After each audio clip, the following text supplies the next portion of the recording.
Well, joining me in the studio now is Mr. Rishi Singhal, the surgeon who carried out Rachel's gastric bypass.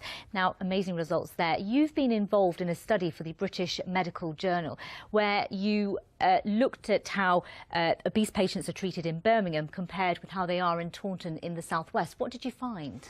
We looked at access to surgery and the variability in access to surgery, and what we found that in the West Midlands, you have to be more obese and more socioeconomically deprived to get the same surgery that you get in Southwest without being so obese or so deprived. So there is a difference in the access and the variability in the access to surgery.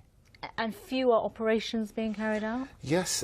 So over the last 5 years, we have noticed an year-on-year reduction in the number of operations we do, both nationally and locally. So nationally, the number of operations that are performed has dropped by almost 31% in the last 5 years.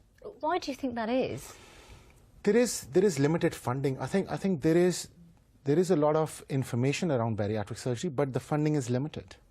And we cannot only do the operations that we are funded for in the NHS. And I understand that the funding now has been put in the hands of the local clinical commissioning groups. Are you concerned about that? Well, all the operations are funded by the local commissioning groups, but local commissioning groups have a fixed pot of money, and they have a lot of services to commission. So UK is only doing 5,000 operations a year, when countries like France, which have the same population as UK, are doing 37,000 operations a year.